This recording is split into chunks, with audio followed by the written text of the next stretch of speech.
नमस्कार दोस्तों, स्वागत है आप सभी का एड्यू 99 पे। आज की क्लास में हम पढ़ेंगे कक्षा 10वीं के विषय गणित प्रश्नावली 3.3 के प्रश्न संख्या 1 को। इससे पहले मैंने प्रश्नावली 3.1, 3.2 पहले से ही बता रखा है। साथ ही मैंने मैथ के काफ़ी सारे चैप्टर को कंप्लीट करा रखा है। अगर आप चैनल पर नए हो तो चैनल पर विजिट करो, वहाँ पर आपको सारा चीज़ मिल जाएगा। सब चीज़ का अलग अलग प्लेलिस्ट भी है, वहाँ पर आप जाकर चेक करो, आपको बहुत ही बेहतरीन तरीके से सारा चीज़ मिल जाएगा। तो चलिए इस सवाल को हम लोग बनाते हैं। क्वेश्चन नंबर 1 देखिए, क्वेश्चन नंबर 1 है हमारा, निम्न समीकरणों के युग्म को विलोपन विधि तथा प्रतिस्थापन विधि से हल कीजिए। हमें दोनों विधि से हल करना है और कौन सी विधि अधिक उपयुक्त है। पहली बात तो मैं ये बताना चाह रहा हूँ कि प्रतिस्थापन विधि इससे पहले वाले प्रश्नावली 3.2 में मैंने बता रखा है। अगर आप लोगों ने नहीं देखा है तो पहले वो जाके देख लो, सीख लो प्रतिस्थापन विधि होता कैसा है और बनता किस तरह है। अभी मैं इस सवाल में सिर्फ और सिर्फ विलोपन विधि का यूज़ करने वाला हूँ। विलोपन विधि से इस सारे सवाल को बनाऊंगा, ठीक है ना। मैं आपको यहाँ पे पहले ही एक आंसर बता दे रहा हूँ। यहाँ पे जो लिखा है कौन उपयुक्त है, तो मैं आपको ये पहले बता रहा हूँ कि विलोपन विधि प्रतिस्थापन से बहुत ही आसान है, ज़्यादा लेंदी नहीं है। इसमें क्या होता है, मेथड बहुत ज़्यादा होता है और इसमें बहुत ही कम होता है। तो हमारा जो बनाने का जो आसान होगा, अगर एग्ज़ाम में आया, अगर आपको नहीं लिखा रहा है कि एग्ज़ाम में किस विधि से बनाना है, तो आप क्या करो, विलोपन से ही बनाना, क्योंकि वो ज़्यादा बेटर है। समझ रहे हो बात को, ठीक है। तो अब हम लोग क्वेश्चन नंबर 1 को समझते हैं। हम विलोपन विधि से इसको बनाएंगे। फर्स्ट हम देखेंगे, फर्स्ट है हमारा x प्लस बराबर 5 और 2x माइनस 3y बराबर 4। ये हमें समीकरण दिया हुआ है। तो यहाँ से पहले जो समीकरण दिया हुआ था उसको हूबहू आप लिख डालो, ठीक है। लिख देंगे हम लोग हूबहू। एक को आप समीकरण 1 मान लो और दूसरे को क्या मान लो, 2 मान लो, ठीक है ना। अब यहाँ पे देखेंगे, इसको विलोपन विधि कहते हैं। विलोपन विधि में क्या होता है, हम कोशिश करते हैं किसी एक को बराबर करके उसको कटाने का। एक बार आप लोग अच्छी तरीक़ा से देखो मेरे को बनाते हुए, फिर आप पूरी तरीके से सेकंड सवाल में अच्छे से समझ जाओगे। तो मैं सिर्फ बना रहा हूँ समझा के, ठीक है ना। तो यहाँ पर देखिए क्या है, 1 है और यहाँ पे 2 है। या तो आप क्या करो, इसको और इसको बराबर करने का कोशिश करो, या तो y वाले को बराबर करने का कोशिश करो, वो आप पे डिपेंड करता है। लेकिन पहले हमको एक चीज़ को बराबर करना है। यहाँ पे 2 है तो यहाँ पर भी हमको 2 लाना पड़ेगा। तो देखिए यहाँ पे इसके आगे में कुछ नहीं, क्या है, 1 है। तो यहाँ पर 1 के जगह में हमको 2 लाना है, तो गुना करके लाना है। ये भी सबसे बड़ी बात है, गुना करके हमको यहाँ पे बराबर करना है। देखो यहाँ पे 1 है और हमें 2 लाना है, तो 1 में क्या चीज़ से गुना करेंगे, जो 2 आ जाएगा, तो 2 से गुना करेंगे। तो समीकरण 1 को 2 से गुना करेंगे, ठीक। और यहाँ पे समीकरण 2 में गुना करने की कोई जरूरी नहीं, क्योंकि यहाँ पे पहले से 2 है, ठीक, बराबर हो गया।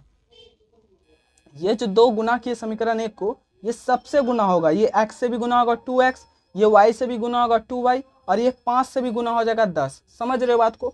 अगर हम समीकरण 1 को 2 से गुना करेंगे तो ये सारे से गुना हो जाएगा, ठीक। तो यहाँ पे हम लोग लिखेंगे समीकरण 1 गुना 2 एवं समीकरण 2 गुना 1 करने पर। इस तरह से आप भाषा लिख सकते हो।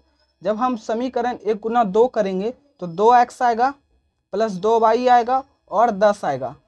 समीकरण गुना 1 करोगे तो 1 का गुना मतलब कुछ नहीं, वही होगा, सेम टू सेम लिख दो।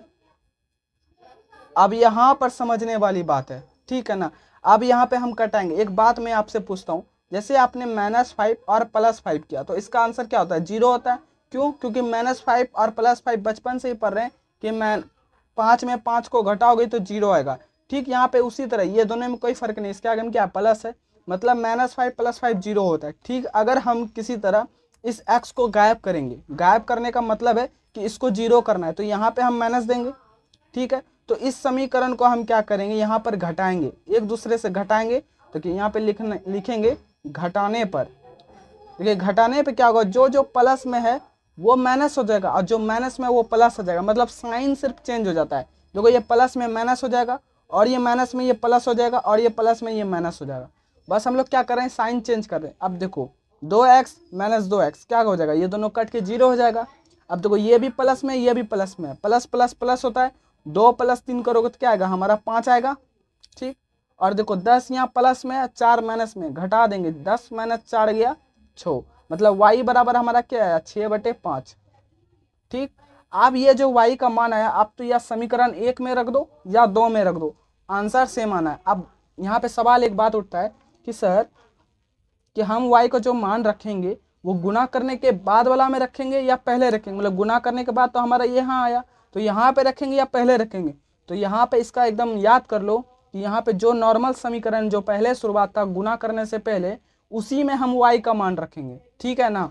तो समीकरण 1 में यहाँ पे लिखो समीकरण 1, समीकरण 1 यहाँ पे है, समीकरण 1 में y का मान रखने पर y का मान देखो, समीकरण 1 क्या, x प्लस वाई बराबर 5 है, तो x y का मान 6/5 बराबर 5, तो x बराबर क्या हो जाएगा, 5 माइनस 6/5 होगा। उसको आप माइनस करो, एलसीएम क्या आएगा, 5 आएगा, 25 माइनस 6 क्या आएगा आंसर, 19/5। यही दोस्तों हमारा आंसर है x का एंड ये y का। यहाँ पे आप लिख सकते हो, अतः x बराबर 19/5 और y बराबर 6/5। यही दोस्तों आपका आंसर आएगा। समझ रहे हो बात को। इसी तरीके से सारे को बनाएंगे। अब देखो 2 नंबर देखो और अच्छी तरीके से समझ जाओगे, 3 नंबर खुद से ट्राई करना, फिर भी मैं बताऊंगा। अब देखो इसको भी उसी तरह बनाना है। एक पहले समीकरण जो दिया हुआ है उसको बेहतरीन तरीके से लिख दो, ठीक, पहले लिख देंगे हम लोग। इसको समीकरण 1 मानो और इसको समीकरण 2 मानो। अब देखो वो आप पे डिपेंड करता है कि आप किसको बराबर करो। देखो पहले वाले सवाल में मैंने x को बराबर किया था, लेकिन हम यहाँ पे अभी y को बराबर करेंगे, समझे। यहाँ पे देखिए 4 है और यहाँ पे हमको 4 लाना है, समझे, बड़े से छोटे में आइए। अब देखो इसको ही बराबर करने जाओगे तो फिर एलसीएम लेना पड़ेगा, 4 ही एलसीएम आएगा। लेकिन हम क्या करेंगे, बड़े से छोटे की तरफ जाएंगे। ये तो पहले से 4 है, इसको तो कुछ करेंगे नहीं क्योंकि हमको डिवाइड तो करना नहीं है। हम क्या करेंगे, गुना करेंगे। तो हम क्या करते हैं, इस 2 को 4 बनाने का कोशिश करेंगे। देखो यहाँ पे 4 पहले से, यहाँ पे 2 है, तो 2 में क्या गुना करेंगे तो 2 4 आएगा 2 से।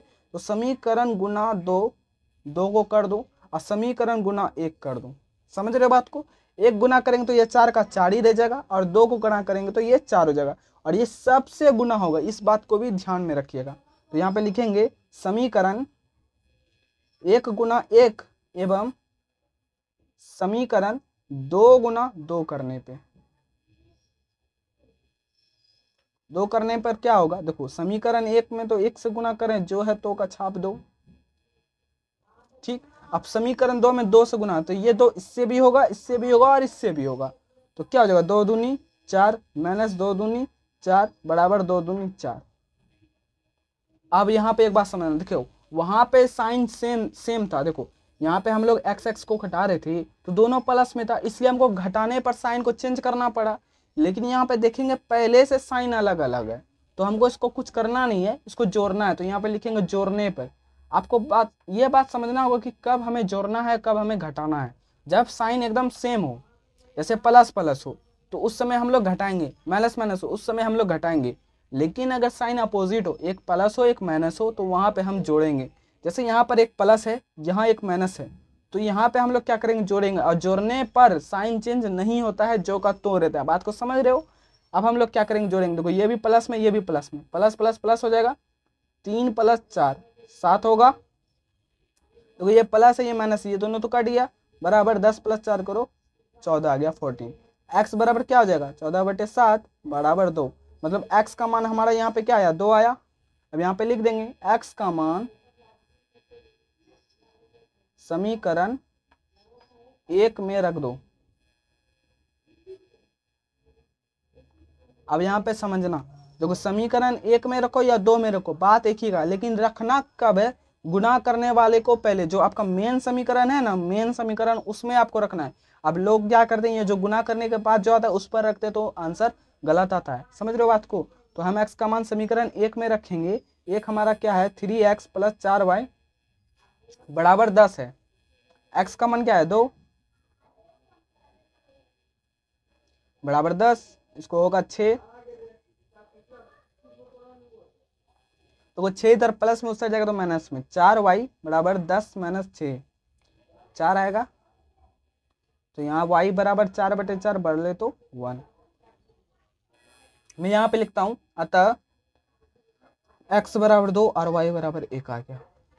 ठीक है, यही दोस्तों हमारा आंसर था। तो सवाल नंबर 3 को समझेंगे। सवाल नंबर 3 को भी आप उसी तरह क्या करोगे, नॉर्मल पहले लिख दोगे, 3x - 5y बराबर 4 लिख दोगे। ये माइनस है ना, उस साइड जाएगा तो प्लस में, इस तरह आप लिख सकते हो अपने मन से। 9x यहाँ पे देखिए, इसको हम पहले सॉल्व करेंगे। देखिए 9x है, 9x, ये 2y इस साइड आएगा तो माइनस में 2y बराबर 4। ये हो गया सॉल्व, मतलब एक सीधा में लाए हम लोग, सही ढंग जो है वो उसमें ला दिए। अब 9x माइनस 2y बराबर 7, इसको समीकरण क्या मान लो 2। अब देखो यहाँ पे, यहाँ 9 है और यहाँ 3 है, तो 3 में क्या चीज से गुना करेंगे जो 9 आएगा, 3 से। तो समीकरण 1 को 3 से गुना कर दो और इसको 1 से गुना कर दो। समझ रहे हो, अभी तक तो नॉर्मल बन रहा है, बस नॉर्मल ही बनाना है। यहाँ पे लिखेंगे समीकरण 1 गुना 3 एवं 2 गुना 1 करने पर, तो क्या हो जाएगा, 3 गुना 3 करो 9 होगा, 9 वाला 9 ही नहीं, 9 वाला 9, और ये 3 इससे भी गुना होगा तो 15y हो जाएगा, और ये 3 इससे भी गुना हो जाएगा तो 12 हो जाएगा। समझ रहे हो बात को। अब 1 से गुना करेंगे तो कोई फर्क नहीं पड़ेगा, रहने दो, ये 7 आ गया। अब देखो यहाँ से मैं एक सवाल आपसे पूछ रहा हूँ, देखिए वीडियो रिकॉर्डेड है पर आपको रिकॉर्डेड की तरह पढ़ना नहीं है, आप लोग के सवाल जो पूछूंगा हाँ या ना में जवाब देना, ठीक है ना। अब यहाँ पे मैं आपसे पूछ रहा हूँ, देखो यहाँ पे साइन सेम है, अब बताओ यहाँ पे जोड़ेंगे या घटाएंगे। साइन सेम है तो हम लोग क्या करते हैं, घटाते हैं। जिन्होंने सही उत्तर दिया उसके लिए वेरी गुड, जिन्होंने नहीं दिया तो ध्यान से समझो। देखो घटाते हैं, जैसे घटाएंगे तो साइन क्या हो जाएगा, पलट जाएगा, साइन चेंज हो जाएगा, जो प्लस में वो माइनस में और जो माइनस में वो प्लस में। ठीक, इधर ये माइनस में था इसलिए प्लस हुआ, और ये प्लस में था इसलिए माइनस हुआ। देखो प्लस माइनस कट गया, ठीक है। अब देखो ये माइनस है और यहाँ प्लस है, तो यहाँ पे हम लोग क्या करेंगे, माइनस करेंगे। 15 में 2 गया, कितना बचा, 13। ठीक, अब यहाँ पर 12 में 7 गया 5, तो y बराबर क्या आ गया, -5/13। ठीक है, आप देखो यहाँ पे y का मान है, हम यहाँ लिखेंगे y का मान समीकरण 1 में रखने पर, 1 में रखो, एक क्या है 3x - 5y बराबर 4, तो 3x - y गुना y का मान देखो जो आया हूबहू छाप दो बराबर 4। इसको सॉल्व करो, 3x देखो माइनस माइनस क्या हो जाएगा प्लस, 25/13 बराबर 4। अब ये क्या हो जाएगा, 3x इधर चल जाएगा माइनस में, 13 चौक क्या होता है 52, 25/13, इसको सॉल्व करो तो 3x बराबर क्या हो जाएगा, 12 में 5 गया 7, और 12 में 5 गया 7, 4 में 2 गया 2/13, और देखो ये 3 इधर गुना में उस साइड जाएगा तो भागा में, तो 27/13 गुना 3, ये 3 से 9 कट गया, तो क्या है आंसर 9/13। y का मान -5/13 और x का मान आ जाएगा 9/13, ठीक है ना। यही है आपका आंसर। नेक्स्ट देखते हैं 4 नंबर।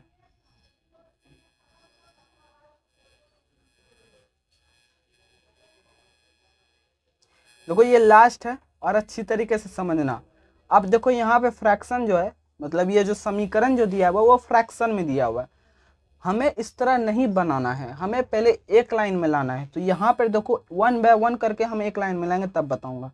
देखो यहाँ पे इसको हम एक लाइन में लाएंगे, देखो यहाँ पे हम लोग एलसीएम ले सकते हैं, 2 और 3 का एलसीएम 6 होता है, तो यहाँ पे 3x हो गया और यहाँ पे 4y हो गया। ठीक, इस वाले समीकरण को मैं सॉल्व कर रहा हूँ, यहाँ पे 3x + 4y। अब देखो ये 6 इधर भाग में उस साइड जाएगा तो गुना में, -1 गुना 6 करेंगे तो -6 आएगा। देखो बन गया, उसी तरह एक लाइन में आ गया, इसको छोड़ देंगे, इसको समीकरण 1 मान लो। अब देखो इसको मैं सॉल्व करूंगा, यहाँ पे देखिए 3 एलसीएम आएगा इन दोनों में, देखिए इसके नीचे कुछ नहीं, क्या है 1 है, 3 एलसीएम है, 1 के टेबल में 3 कितने बार में, 3 बार में, यहाँ पे 3x होगा -y बराबर 3।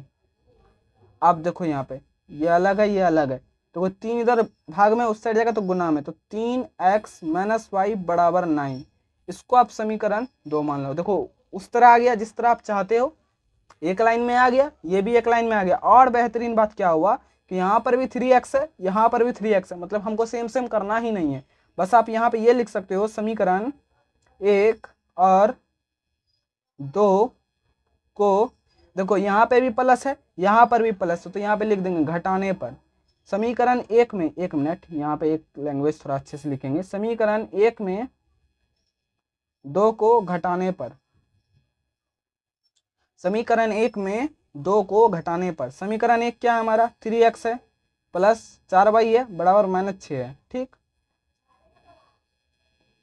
ये समीकरण 2 है। देखिए घटाने का बात हो रहा है तो साइन क्या होगा, चेंज होगा, जो मैं प्लस में वो माइनस में, और जो माइनस में वो प्लस में, और जो प्लस में वो माइनस में। कर दिया, सेम सेम काट दो, ये भी प्लस ये भी प्लस, 5y। देखो ये भी माइनस ये भी माइनस, माइनस माइनस प्लस होता है, 9 6 15, लेकिन साइन क्या होगा माइनस में, क्योंकि दोनों माइनस में था। y बराबर क्या हो जाएगा, -15/5 बराबर 3। मतलब y का मान हमारा क्या आया, 3 आया। इस y का मान कहाँ रखेंगे, समीकरण 1 में 2 में आपका मान, समीकरण 1 में y का मान रखने पर। तो समीकरण 1 का है यहाँ पे, देखो ये हमने सॉल्व करके यहाँ पे लाया और इसी को समीकरण 1 माना, तो वहीं पे आप रखना है। देखिए ये अलग है, ये पहले वाला है, बस इसको वैल्यू चेंज करके रखा हूँ। 3x + 4y बराबर -6। y का मान 3 है, 3x 4 गुना 3 करो बराबर 6।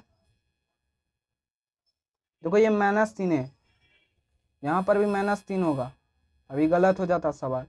3x - 12 बराबर 6। देखो 3x ये माइनस में उस साइड जाएगा तो प्लस में, तो 6 + 12 = 18। 3x, अब देखो x इधर 3 इधर गुना में उस साइड जाएगा तो भाग में, 18/3 6। हमारा आंसर आ गया x का मान 6 और y का मान -3। यही था दोस्तों। अब मैं कुछ बताने जा रहा हूँ। देखो मैं क्या कर रहा हूँ, एडू 99 ऑब्जेक्टिव सीरीज ला रहा हूँ, ठीक है ना, जिसमें सिर्फ ऑब्जेक्टिव क्वेश्चन होगा। वो बिहार बोर्ड हो, एमपी बोर्ड हो, यूपी बोर्ड हो और राजस्थान बोर्ड हो, यहाँ पे आप चारों बोर्ड का मतलब सिर्फ एनसीईआरटी का जो गणित का है ना, और या हिस्ट्री हो, सिविक्स हो, ज्योग्राफी हो, फाइनल तक एग्जाम तक मैं सारा ऑब्जेक्टिव आपको क्लियर कराऊंगा। देखिए ऑब्जेक्टिव किस तरह से होगा वो भी समझो। देखो पहले क्या होगा, ऑब्जेक्टिव क्या होगा, वो चैप्टर वाइज होगा, ठीक है। चैप्टर 1, चैप्टर 2, चैप्टर 3, 50 ऑब्जेक्टिव मैं हर सब्जेक्ट का कराने वाला हूँ। हिस्ट्री, साइंस, मैथ का चैप्टर वाइज चैप्टर कराऊंगा, पहला चीज। दूसरा सुन लो, फिर जैसे एग्जाम में 3 मंथ बचेगा तो मैं मिक्सर कराऊंगा, मतलब ओवरऑल बुक का। जैसे गणित का तो 100 ऑब्जेक्टिव कराऊंगा, मिक्स होगा, पूरा बुक का होगा। लेकिन अभी जो होगा, अभी 1 सप्ताह तक में आपका ऑब्जेक्टिव जो अपलोड होना स्टार्ट होगा वो चैप्टर बाय चैप्टर होगा। तो आप लोगों को क्या करना है, उसका जो पीडीएफ है वो आपको टेलीग्राम पे मिलेगा। तो आप क्या करो, ये टेलीग्राम ग्रुप आप ज्वाइन कर लो, एडू 99 ऑफिशियल करके टेलीग्राम पे आप सर्च मारोगे तो आ जाएगा, ठीक है ना। तो वहाँ पे आप टेलीग्राम पे या डिस्क्रिप्शन पे लिंक है वहाँ, ये सारा ऑब्जेक्टिव हिंदी मीडियम में होगा, एनसीईआरटी का होगा, और सभी सब्जेक्ट का कंसेप्ट के साथ ऑब्जेक्टिव कराया जाएगा। ये जो 50 ऑब्जेक्टिव है, जैसे कोई एक सवाल में कंसेप्ट कोई यूज हो रहा है तो आप क्या करोगे, उस कंसेप्ट को फॉलो कर लोगे, लिख लोगे, क्योंकि उस टाइप का ऑब्जेक्टिव फिर जो है फिर आपको दिक्कत ना है। तो इस तरीके से आपको पूरा ऑब्जेक्टिव सीरीज को मतलब अटेंड, मतलब आपको आना है। और ये लाइव क्लास तो नहीं होगी, लेकिन कोई भी अगर आपका कंसेप्ट कोई भी डाउट है, जैसे मान लो कि कोई क्वेश्चन है उसमें आपको डाउट आ गया, तो आप क्वेश्चन नंबर लिख के डाउट लिखना, और उसका जो भी डाउट है ना, या तो आप यहाँ टेलीग्राम में जो वहाँ पे आप मैसेज कर देना, ग्रुप भी है टेलीग्राम ग्रुप, वो भी आपको वहाँ पे डिस्क्रिप्शन में लिंक मिल जाएगा। तो वहाँ पे अपना डाउट करना है, नेक्स्ट वीडियो में आपका नाम लेकर उस डाउट को पहले सॉल्व किया जाएगा, तभी मैं क्वेश्चन आगे बढ़ाऊंगा। चाहे कितने भी बच्चे का डाउट हो, पहले डाउट क्लियर करूँगा टेलीग्राम पे भी, और जो नेक्स्ट वीडियो जो रिकॉर्ड करूँगा उसमें भी आपका वो सवाल लिख के डाउट क्लियर करके उस वीडियो के साथ नया चीज़ मैं बताऊँगा, ठीक है ना। अगर आप चैनल पर नए हो तो चैनल को सब्सक्राइब कर लो। मिलते हैं नेक्स्ट वीडियो में, थैंक यू।